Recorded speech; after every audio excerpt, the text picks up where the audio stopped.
Day 1. I took a few days off from work and decided to drive a long way home to visit my parents. The drive was long and tiring, and I was looking forward to getting some rest in my old room. Upon entering my room, I noticed a strange-looking doll sitting on my bed. It was a vintage doll, with a crooked smile. I asked my parents where they got it from, and they informed me that it was a gift left at their doorstep. As I looked at the doll, I couldn't shake off the eerie feeling that it gave me. I wondered who could have left such a creepy gift at our doorstep.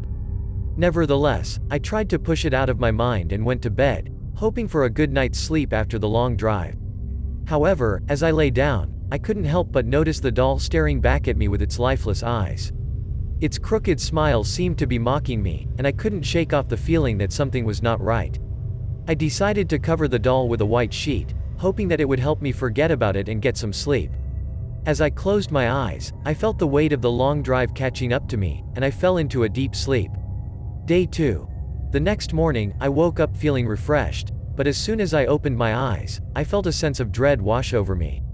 My eyes darted around the room, and I saw the white sheet that I had covered the doll with lying on the floor.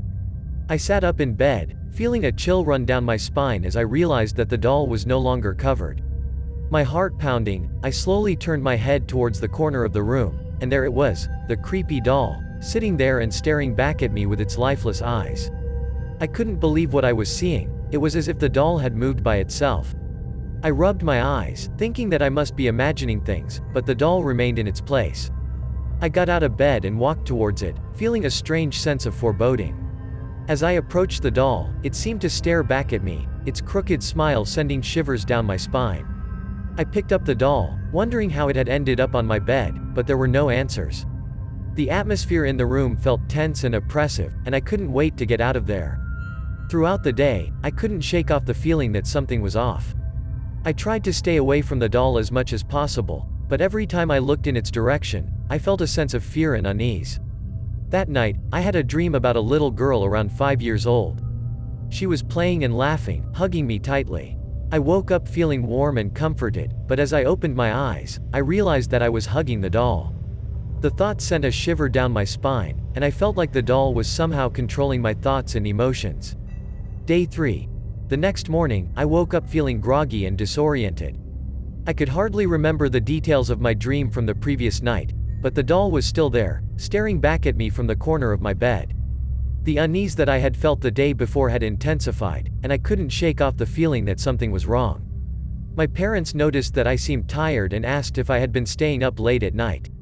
They said they had heard giggling and chatting coming from my room in the early hours of the morning. I was taken aback. I had not been up talking to anyone, but I didn't want to tell them about the strange occurrences in my room.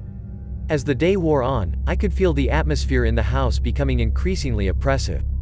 It felt as though the air was thick with an unspoken presence, and the feeling of being watched grew stronger.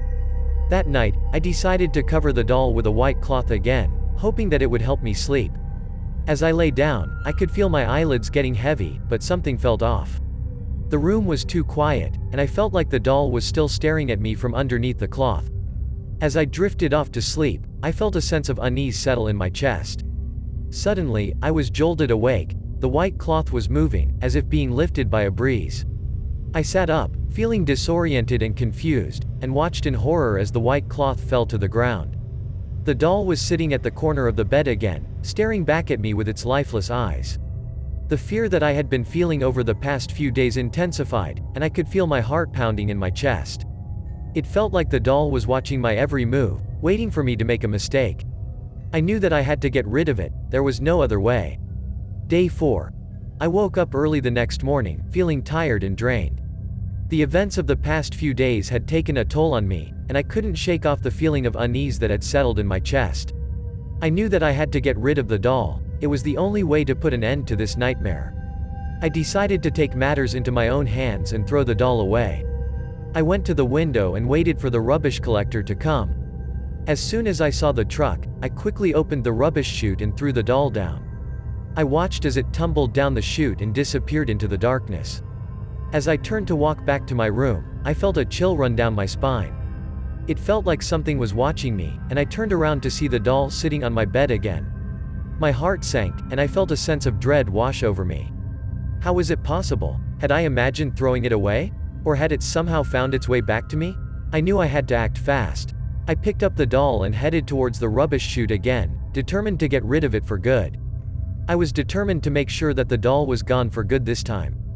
I went down to the garbage truck and tossed the doll into it myself, and I never see it again thereafter. As I was taking a bath that night, I suddenly noticed something strange on the fogged-up mirror. At first, I couldn't make out what it was, but as I wiped away the steam, my blood ran cold. Written in the mist were the words, "Mummy, why did you abandon me? Why did you kill me?" As I stared at the mirror, my heart began to race, and my mind was consumed with terror. It was as if the doll was speaking to me through the mirror, and I knew that I was not alone in the bathroom. I felt a sense of desperation and guilt wash over me. The feeling of unease had intensified, and I knew that I had to face the truth. I couldn't just throw away my problems and expect them to disappear.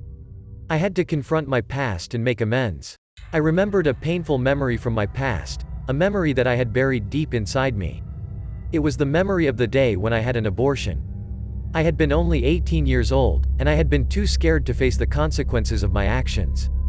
My boyfriend at the time, Ethan, had been pressuring me to have sex, and I had caved in. I had regretted it ever since. As I lay down to sleep, exhausted from the events of the day, I had a dream that I will never forget. In my dream, I saw the little girl from the previous night, standing in front of me with tears in her eyes. She looked so real that I could almost touch her, and I felt a deep sense of guilt wash over me. In the dream, I hugged the little girl tightly, apologizing over and over again for whatever it was that I had done to her. But the girl did not respond, and instead, she whispered in my ear that she could never forgive me for what I had done. I woke up in a cold sweat, my heart pounding in my chest. The dream felt so real that I could still feel the girl's tears on my shoulder. Day 5. The next morning, I got ready to head back home after the harrowing events of the past few days. As I got into my car, I felt a sense of unease wash over me, but I tried to brush it off.